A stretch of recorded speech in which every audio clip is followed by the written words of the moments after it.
Welcome to this explainer on the psychology of deep thinkers. Let's jump right in. Okay, let's dive into this. Have you ever felt like your mind just absolutely refuses to rest? You tell yourself to relax, you try to just be present, but there's this constant, relentless hum of thoughts going on right behind your eyes. For a deep thinker, nothing is ever really simple. Every smile hides a question, every goodbye turns into this massive thesis in your head. You feel too much, you think too much, and honestly, you care too much. And it kind of feels like a superpower, but at the exact same time, it feels like a curse. You want to surrender to the moment, but instead, you're constantly dissecting it, totally trapped in a quiet storm of overthinking and endless interpretation. In neuroscience, this freezing effect actually has a name. It's called analysis paralysis. It's what happens when your mind spirals into infinite possibilities. It's like staring at the ceiling at 3 a.m., completely wide awake, replaying a totally mundane conversation from 5 years ago. Or maybe spending 20 minutes drafting a single one-sentence text message because you are analyzing every conceivable way it could be interpreted. You pick up on patterns in behavior, and you see truths that other people completely overlook. But here is the real catch. The more you think, the less you actually feel connected to life itself.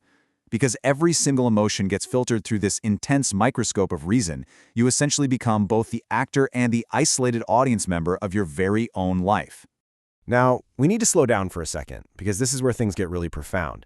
No one is born analyzing the world to this extreme. The roots of deep thinking often start in childhood, and they begin incredibly quietly. That relentless overthinking you experience today, it's often not just some quirky personality trait. It is actually a highly developed biological survival strategy that just cleverly disguised itself as intellect over the years. In psychology, we call this hypervigilance. Imagine a small child growing up in an environment where love or safety was unpredictable. Maybe affection came and went like the weather. To survive that kind of emotional uncertainty, that kid learns really early on to study the air, to read the pauses, to decode those tiny trembling tones between sentences. The brain, while it's still soft and forming, actually stretches itself to predict emotional storms before they even arrive. So, your overthinking? It began as an instinct. It was your radar. As that child grows up, this intense emotional intelligence turns into a shield. On one side, we have vulnerability, which is simply feeling the moment, and on the other side, we have cognitive avoidance. Think about it. When someone hurts you, you don't rage, right? You analyze. You trace their behavior all the way back to their own insecurities. It's a genuinely brilliant defense mechanism, but it keeps you at a really safe distance from the chaos of simply feeling. You're practically preparing for heartbreak before love can even begin, just to stay safe. But true emotional strength isn't about avoiding the pain. It's about having the courage to feel it without letting it control you. If you're listening to this and feeling incredibly seen right now, I want to reassure you, your mind is not chaotic and it absolutely isn't broken. It is just brilliantly, exhaustingly active. And science has actually decoded what is happening physically inside your head that makes you see the world so differently from everyone else. And this brilliantly illustrates what's going on under the hood. Neuroscience shows us that overthinkers often have heightened activity right here in the prefrontal cortex. That's the brain's reasoning center. But alongside that, there's reduced emotional regulation in the limbic system. Put simply, you are thinking to survive, but in doing so, you're forgetting how to live. You try to decode the exact mechanics of happiness, hoping that knowledge will bring you peace. But as we all know, intellectually understanding something is very different from truly experiencing it. This brings us to a wildly fascinating piece of brain hardware, the default mode network, or the DMN. For most people, this network quiets down when they take a break or rest. But for you, it literally never switches off. It loops, it reflects, it replays. Deep thinkers have extraordinarily high connectivity between the parts of the brain that handle memory, imagination, and emotion. Your thoughts aren't moving in a straight line. They're an intricate, tangled web. Your brain doesn't just look at the world, it completely absorbs it. Psychologists associate this highly active DMN with the personality trait called openness to experience. This means you're intensely curious, highly imaginative, and super sensitive to beauty and meaning.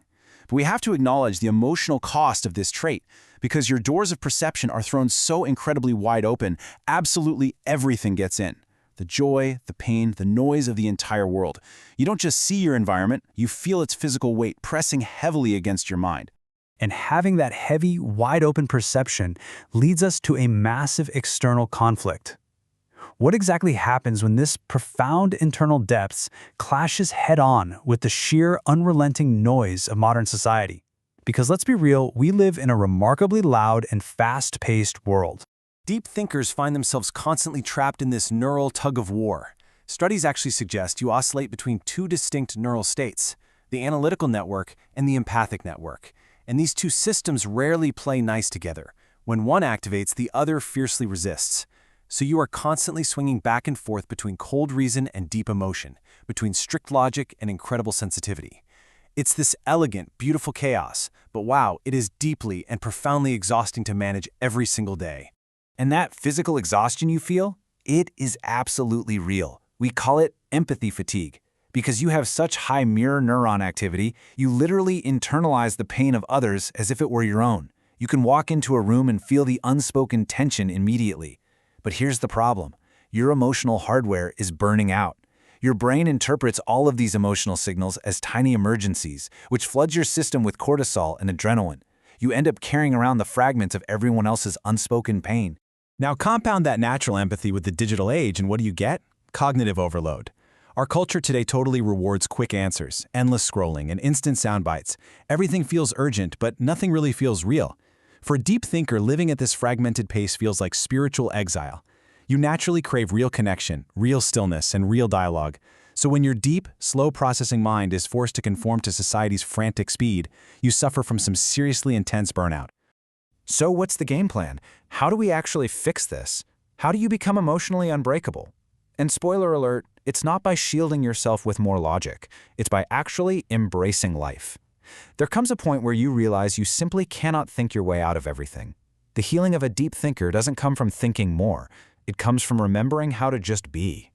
So the crucial point is this powerful concept right here, neuroplasticity. The brain that never stops can actually learn to soften and rest.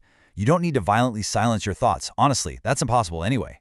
Instead, through new habits, awareness, and self-compassion, you can literally reshape your mind. Mindfulness isn't about emptying your brain. It's about learning to hold your thoughts without drowning in them. Emotionally strong people feel everything, but they do not let those endless mental loops control their reality. Here is exactly how you start putting this into practice. Step 1 is embodiment. Notice the sunlight on your skin. Feel the rhythm of your breath. Your intellect cannot experience the world for you. Only your physical senses can do that. Step 2 is drawing hard boundaries around your thoughts. When a thought loops, ask yourself, does this thought serve me or does it starve me? And step 3 is connection. Speak your truth without over-explaining it. Try sharing a comfortable silence with someone without needing to fill it up or overanalyze it. I absolutely love this quote. The mind is a beautiful servant, but a terrible master. Brilliant thinkers like Alan Watts and Carl Jung understood this perfectly. True freedom comes when you stop demanding constant answers and just begin allowing awareness. The peace you have been desperately looking for doesn't live at the end of some complex thought experiment. It lives right there in the stillness beneath your steps. You were never broken, and you were never too much. You were just too awake in a world that is terrified of its own reflection. I want to leave you with this final provocative thought to carry with you today. What if true intelligence isn't found in endless analysis, but in simple, grounded presence? What if real wisdom isn't about knowing more, but about needing less? You were never meant to think your way to peace. You only need to remember that you already are it. Thank you so much for joining me on this explainer. Take a deep breath, take a step out of your mind, and go really experience the world today.